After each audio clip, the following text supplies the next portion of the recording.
There are countries that grow into football over generations, slowly building a system, a culture, and an identity that feels almost inevitable.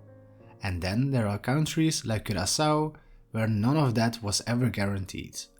On paper, nothing about the story makes sense. A Caribbean island with a population smaller than most cities, without a long-standing football tradition, without the infrastructure that usually shapes elite players, is now preparing itself to step onto the biggest stage the sport has to offer, the 2026 World Cup. At first glance, it feels like one of those stories football produces every now and then. An underdog, a surprise, because when you look closer, you begin to notice something unusual. Many of the players who carry Curaçao to this moment did not grow up on this island. They were raised somewhere else, shaped by different systems, different cultures, and different expectations. Their football education did not happen under the Caribbean sun, but on training grounds thousands of kilometers away, in a country where the game has been structured, analyzed, and perfected for decades. And yet, when the moment came, they chose Curaçao.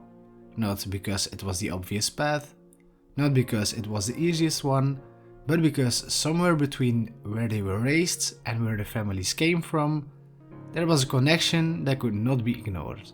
So this is not just a story about qualification, it is a story about identity. About what it means to represent a country that is not defined by where you started, but by what you carry with you. Because before Curaçao could arrive at the World Cup, it first had to answer a much more complicated question. What exactly is a national team when its players come from somewhere else? Welcome to Hidden Club Stories, where every club carries a story. This is the story of Curaçao.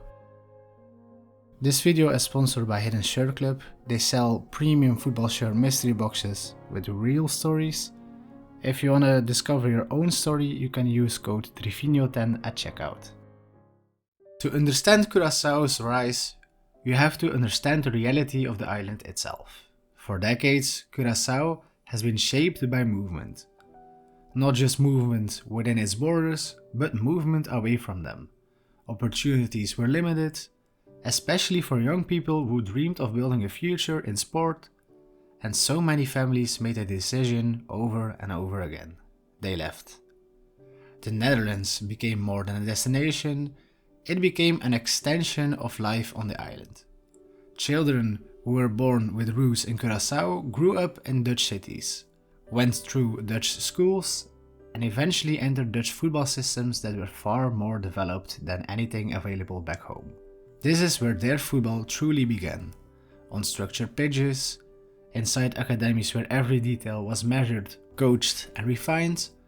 Clubs like Ajax, PSV and Feyenoord were not just names on television screens, they became environments where young players with Caribbean roots learned how to think, move and compete at professional level. And over time, something strange started to happen. Curaçao was producing talent, but not on Curaçao. Its players existed, but they were scattered, developed abroad, recognized elsewhere, integrated into a football culture that did not immediately reflect the island they were connected to. For years, this created a gap that seemed impossible to close, because having players is not the same as having a team. A national team requires more than passports or eligibility. It requires cohesion, belief, and a shared sense of purpose that goes beyond individual careers. And Curaçao, for a long time, had none of that. It had talent without direction, potential without structure, and perhaps most importantly, it lacked a reason for those players to choose the island over everything else that football could offer them. Because choosing Curaçao meant choosing uncertainty, choosing a project that had no guarantee of success, choosing something that, at the time, did not look like it could lead anywhere near the biggest stages of football. And so, for years, that team remained incomplete.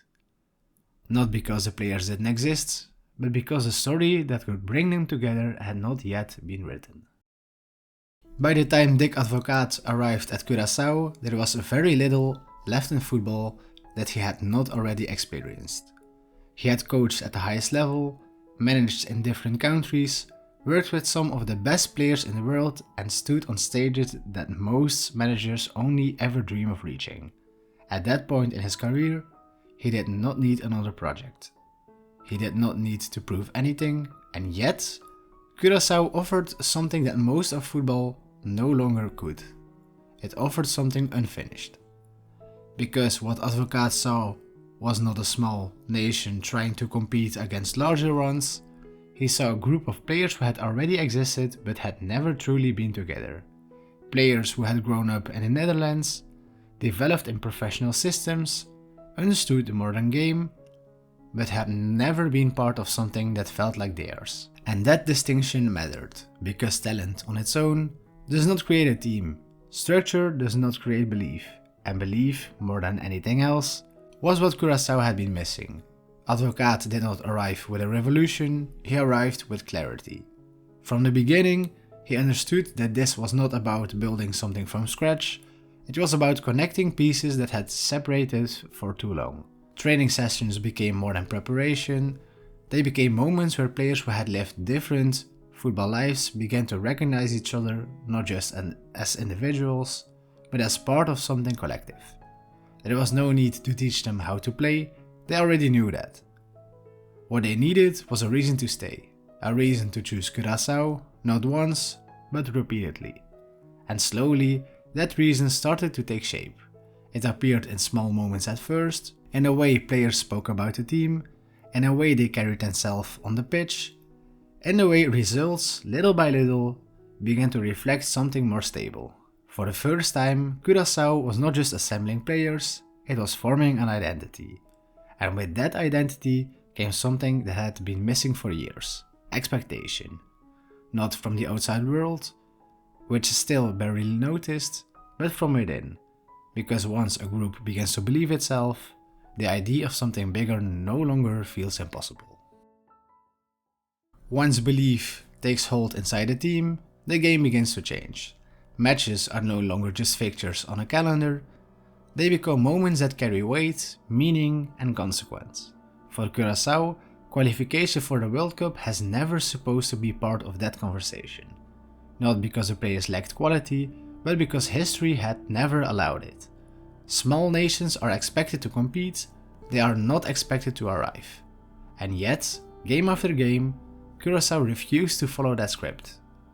There was no single moment where everything suddenly clicked. Instead, it was something more subtle. A consistency that had never existed before.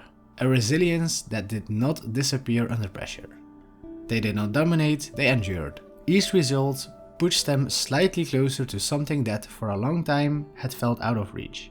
Until eventually, everything came down to one final moment. In Kingston, Jamaica. An away match played in an atmosphere that was not meant to welcome them. The kind of game where the crowd feels close, where every decision is amplified, where the margin between success and failure is almost invisible. Curaçao did not need to win, but they needed to survive, and for 90 minutes that is exactly what they tried to do. The match itself was tense, controlled, more by caution than by creativity. Neither team was willing to take risks that could lose everything. Every pass carried hesitation, every challenge carried consequence. Time moved slowly, sometimes even too slowly. Because when you are that close to history, every second feels heavier than the last. And then, near the end, the moment came that could have undone everything. A penalty was given to Jamaica. For a brief second, the stadium reacted before the players even could. Because everyone understood what it meant. One decision and one shot. And Curaçao's story would end before it even truly began. There are moments in football where everything feels inevitable, where you can already see how it will end. This felt like one of them.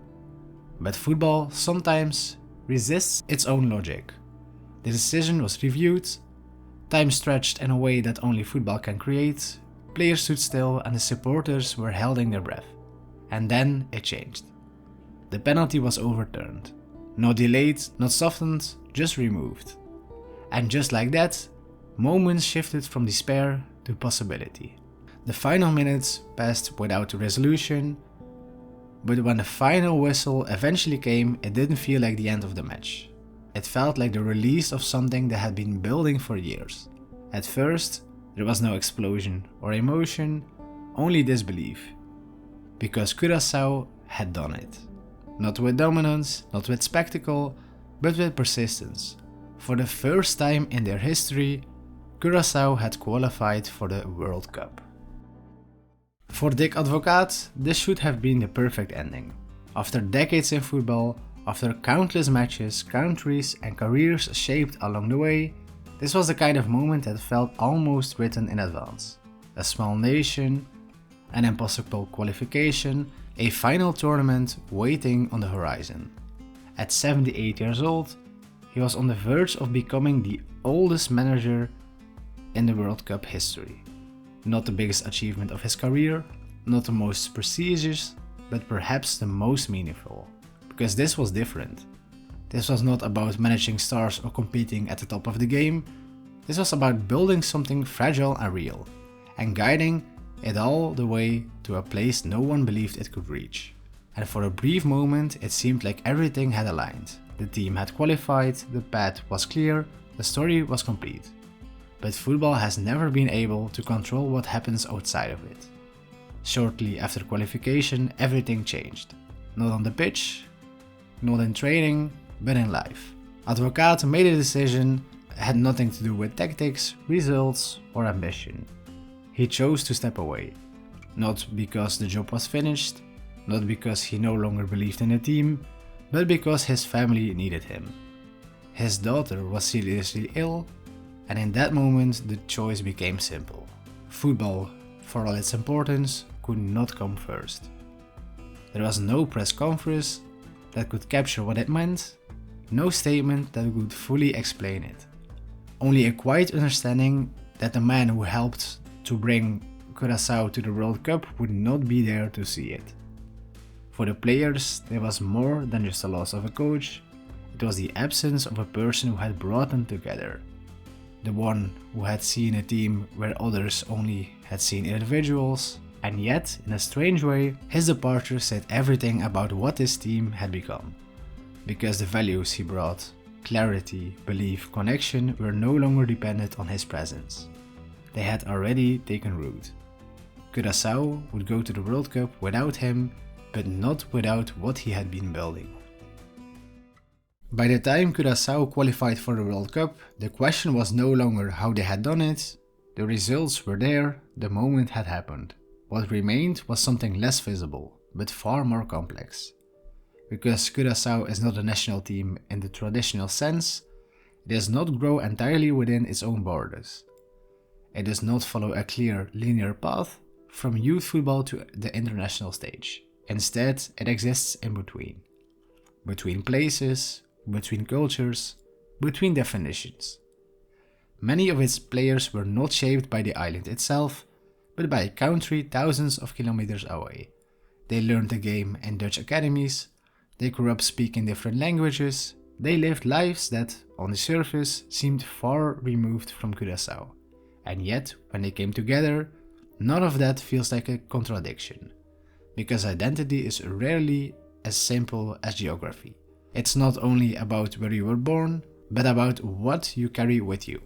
For some of these players, Curaçao is a memory passed down through family. For others, it is something they discovered later, a connection that became stronger over time than something they had always understood. What unites them is not a shared upbringing, it is a shared decision. They chose this. Not because it is the most obvious path in their careers, but because it offered something different. Curaçao is not just a team built across two countries, it is a team built across the two worlds, one rooted in structure, development and opportunity, the other rooted in heritage, memory and belonging. And instead of choosing between them, this team found a way to carry both. By the time Curaçao arrives at the World Cup, the world will not expect them to change the tournament. They will not be among the favorites, they will not carry the pressure that follows traditional football nations. They will not arrive with a history that demands continuation, and yet their presence will mean something that goes far beyond results. Because for Curaçao, simply being there is not the end of the story, it is the beginning of a new one. On match days, this will not feel like just another team stepping onto the pitch, it will feel like a country seeing itself reflected on a stage where it has never been before. An island, small in size but rich in identity, suddenly placed among nations that have spent decades building their place in football. For the players, the moment will carry a different kind of weight, not the pressure to win, but the awareness of what they represent. Because they are not only representing a team, they are representing a connection between where they were raised and where the story truly began. Between the Netherlands and Curaçao, between opportunity and origin. Every touch of the ball, every moment on the pitch will carry that invisible thread. And perhaps that is what makes this team different. They are not defined by expectation, they are defined by meaning. There will be moments of difficulty, moments where the level of the competition becomes clear, moments where the gap between experience and arrival is impossible to ignore. But those moments will not define them, because Curaçao's presence at the World Cup is not built on the idea of winning. It is built on the idea of belonging. And for a country that has spent so long existing on the edges of football, that is something far more significant. In football, we often think we understand what a nation is. A flag, a map, a place defined by borders and geography. Something fixed, something clear. But Curaçao tells a different story. Because this team was never built in one place, it was shaped across distances, across cultures, across lives that did not always begin on the same island. And yet, when the moment came, those differences did not divide them, they connected them. In a sport that is increasingly defined by structure, money and control, Curaçao reminds us that something simpler still exists beneath it all. That football can still belong to the people, to stories, to choices that are not always logical, but deeply personal. This is not a team that was supposed to be here, not according to history, not according to expectation. And yet, in 2026, they will step onto the biggest stage in football. Not as outsiders trying to prove something, but as a country that found its way into the game on its own terms. Because, in the end, a nation is not only defined by where players are born, it is defined by the moment they chose to stand together. And sometimes, that's enough. Thank you for watching this episode of Hidden Club Stories. If you want to discover more clubs with identity, history and soul, make sure to subscribe. Because somewhere out there, another story is already waiting.